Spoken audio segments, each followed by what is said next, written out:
दोस्तों नमस्कार, मैं सत्यनारायण सिंह आप सभी का हार्दिक स्वागत एवं अभिनंदन करता हूं। एक आदमी रोटी बेलता है, एक आदमी रोटी खाता है, एक तीसरा आदमी भी है जो न रोटी बेलता है न रोटी खाता है, ये सिर्फ रोटी से खेलता है। मैं पूछता हूं ये तीसरा आदमी कौन है? मेरे देश की संसद मौन है। रोटी और संसद ये कविता आपने कहीं न कहीं पढ़ी होगी, कहीं न कहीं सुनी होगी। सुदामा प्रसाद पांडे धूमिल किसी परिचय के मोहताज नहीं है। आज हम उनकी एक प्रसिद्ध कविता मोची राम लेकर आपके सम्मुख उपस्थित हुए हैं। इस कविता में मोची राम के माध्यम से कवि ने अपने विचारों को अभिव्यक्ति दी है। मोची राम कहता है कि उसके लिए कोई भी बड़ा या छोटा नहीं है, उसके लिए सभी एक समान है और वो जूतों को देखकर आदमी की नवैयत बतलाता है। तो आइए हम इस कविता का आनंद लेते हैं। रापी से उठी हुई आँखों ने मुझे क्षण भर टटोला और फिर जैसे पतियाए हुए स्वर में वह हंसते हुए बोला, बाबूजी सच कहूँ मेरी निगाह में न कोई छोटा है न कोई बड़ा है।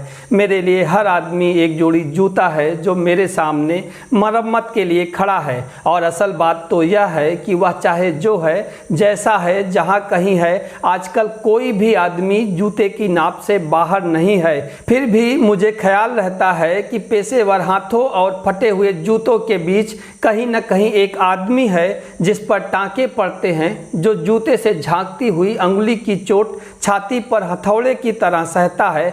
यहाँ तरह तरह के जूते आते हैं और आदमी की अलग अलग नवैयत बतलाते हैं। सबकी अपनी अपनी शक्ल है, अपनी अपनी शैली है। मसलन एक जूता है। जूता क्या है? चकतियों की थैली है। इसे एक आदमी पहनता है जिसे चेचक ने चुग लिया है, जिस पर उम्मीद को तरह देती हुई एक हंसी है, जैसे टेलीफोन के खंबे पर कोई पतंग फंसी है और खड़खड़ा रही है। बाबूजी इस पर पैसा क्यों फूंकते हो? मैं कहना चाहता हूँ, मगर मेरी आवाज़ लड़खड़ा रही है। मैं महसूस करता हूँ भीतर से एक आवाज़ आती है, कैसे आदमी हो, अपनी जाति पर थूकते हो। आप यकीन करें उस समय मैं चकतियों की जगह आंखें ताकता हूँ और पेशे में पड़े हुए आदमी को बड़ी मुश्किल से निभाता हूँ। एक जूता और है जिससे पैर को नाग कर एक आदमी निकलता है सैर को। ना वह अक्लमंद है, ना वक्त का पाबंद है। उसकी आंखों में लालच है, हाथों में घड़ी है। उसे जाना कहीं नहीं है, मगर चेहरे पर बड़ी हड़बड़ी है।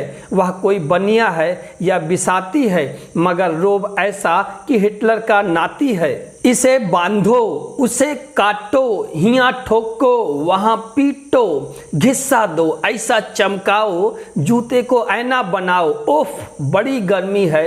रुमाल से हवा करता है, मौसम के नाम पर बिसूरता है। सड़क पर आतियों जातियों को बानर की तरह घूरता है। गरज यह कि घंटे भर खटवाता है, मगर नामा देते वक्त साफ नट जाता है। शरीफों को लूटते हो, वह गुर्राता है और कुछ सिक्के फेंक कर आगे बढ़ जाता है। अचानक चिहुक कर सड़क से उछलता है और पटरी पर चढ़ जाता है। चोट जब पेशे पर पड़ती है तो कहीं न कहीं एक चोर कील दबी रह जाती है, जो मौका पाकर उभरती है और अंगुली में गड़ती है। मगर इसका मतलब यह नहीं है कि मुझे कोई गलतफहमी है। मुझे हर वक्त यह ख्याल रहता है कि जूते और पेशे के बीच कहीं न कहीं एक अदद आदमी है जिस पर टांके पड़ते हैं, जो जूते से झांकती हुई अंगुली की चोट छाती पर हथौड़े की तरह सहता है।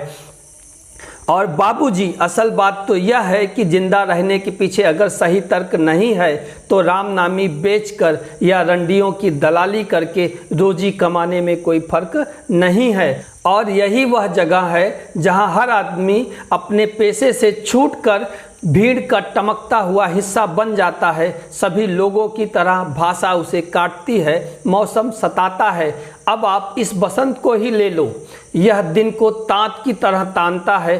पेड़ों पर लाल लाल पत्तों के हजारों सुख तल्ले धूप में सीझने के लिए लटकाता है। सच कहता हूँ उस समय रापी की मूठ को हाथ में संभालना मुश्किल हो जाता है। आँख कहीं जाती है, हाथ कहीं जाता है।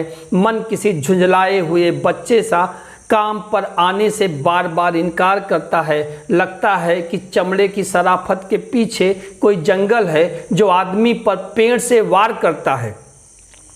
और यह चौंकने की नहीं सोचने की बात है, मगर जो जिंदगी को किताब से नापता है, जो असलियत और अनुभव के बीच खून के किसी कमजात मौके पर कायर है, वह बड़ी आसानी से कह सकता है कि यार तू मोची नहीं शायर है। असल में वह एक दिलचस्प गलतफहमी का शिकार है, जो यह सोचता है कि पेशा एक जाति है और भाषा पर आदमी का नहीं किसी जाति का अधिकार है, जबकि असलियत यह है कि आग सबको जलाती है, सच्चाई सबसे होकर गुजरती है। कुछ हैं जिन्हें शब्द मिल चुके हैं, कुछ हैं जो अक्षरों के आगे अंधे हैं। वे हर अन्याय को चुपचाप सहते हैं और पेट की आग से डरते हैं, जबकि मैं जानता हूँ कि इनकार से भरी हुई एक चीख और एक समझदार चुप, दोनों का मतलब एक है। भविष्य गढ़ने में चुप और चीख अपनी अपनी जगह एक ही किस्म से अपना अपना फर्ज अदा करते हैं।